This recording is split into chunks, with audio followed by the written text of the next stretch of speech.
आज हम आप सभी को बताएंगे कि तुलसी माता ने क्यों दिया था भगवान विष्णु को श्राप और कैसे माँ तुलसी वृंदा से तुलसी बनी। तो वीडियो स्टार्ट करने से पहले चैनल को सब्सक्राइब करें और अगर वीडियो पसंद आए तो वीडियो को लाइक करें। तो आइए जानते हैं कि कौन थी वृंदा। माँ तुलसी का नाम वृंदा था और उनका जन्म राक्षस कुल में हुआ था। राक्षस कुल में जन्म लेने के बाद भी वृंदा भगवान विष्णु की परम भक्त थी और हमेशा पूरे मन से उनकी पूजा अर्चना किया करती थी। वृंदा जब विवाह के योग्य हुई तो उनका विवाह राक्षस कुल के दानव राज जालंधर से हो गया। ऐसा माना जाता है कि जालंधर ने समुद्र से जन्म लिया था। विवाह के बाद वृंदा सच्चे मन से पति की सेवा किया करती थी। एक बार की बात है जब देवताओं और दानवों में युद्ध छिड़ गया और युद्ध पर जाते हुए वृंदा ने अपने पति जालंधर से कहा कि आप तो युद्ध पर जा रहे हैं, परंतु जब तक आप विजयी होकर वापस नहीं आएंगे तब तक मैं आपके लिए पूजा अनुष्ठान करती रहूंगी। जालंधर युद्ध पर चले गए और वृंदा व्रत का संकल्प लेकर पूजा में बैठ गई। वृंदा का तप बल और सत्व इतना था कि जालंधर और भी शक्तिशाली हो रहा था। वृंदा के व्रत के प्रभाव के चलते देवता जालंधर से जीतने में असफल हो रहे थे। जब देवता हारने लगे तो विष्णु जी के पास पहुँचे और उनसे प्रार्थना करने लगे कि किसी तरह से युद्ध जीतने में उनकी मदद की जाए।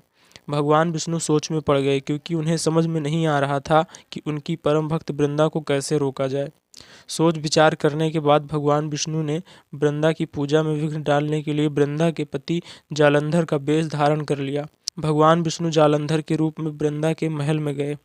वृंदा ने जैसे ही अपने पति जालंधर को देखा तो उनके चरण स्पर्श करने के उद्देश्य से वह अपनी पूजा से उठ गई, जिससे वृंदा का संकल्प टूट गया। इधर वृंदा का संकल्प टूटा और उधर देवताओं ने जालंधर का सिर धड़ से अलग कर दिया।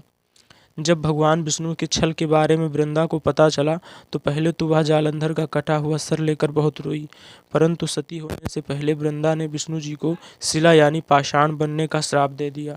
वृंदा के श्राप देने पर विष्णु जी शिला बन गए, लेकिन इस बात से सभी देवी देवता परेशान हो गए और उन्होंने मिलकर वृंदा को समझाया कि वह विष्णु जी को श्राप से मुक्त कर दे। आखिरकार वृंदा मान गई और भगवान विष्णु पुनः अपने वास्तविक रूप में आ गए, जिसके बाद वृंदा अपने पति को लेकर सती हो गई। आइए जानते हैं कि वृंदा कैसे बनी माता तुलसी। भगवान विष्णु ने देखा कि जिस स्थान पर वृंदा सती हुई थी अब वहाँ एक छोटा सा पौधा उग गया था। वृंदा से किए गए छल का प्रायश्चित करते हुए भगवान विष्णु ने खिले हुए पौधे को तुलसी का नाम दिया और उन्होंने यह भी कहा कि मेरा एक स्वरूप शिला के रूप में उनके साथ रहेगा, जिसे शालिग्राम के नाम से तुलसी के साथ ही पूजा जाएगा। भगवान विष्णु वृंदा से कहते हैं कि तुम्हारा सतीत्व धन्य है। आज से मैं शालिग्राम के रूप में तुम्हें अपनी पत्नी के रूप में स्वीकार करता हूँ और मेरे इस रूप पर केवल तुलसी का ही अधिकार होगा, अन्य किसी का नहीं।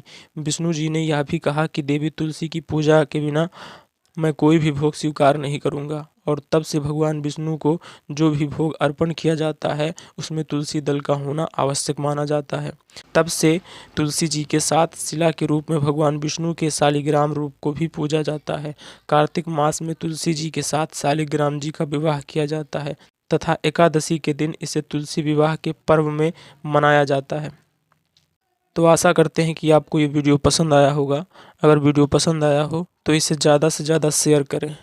मिलते हैं नेक्स्ट वीडियो में, तब तक के लिए धन्यवाद।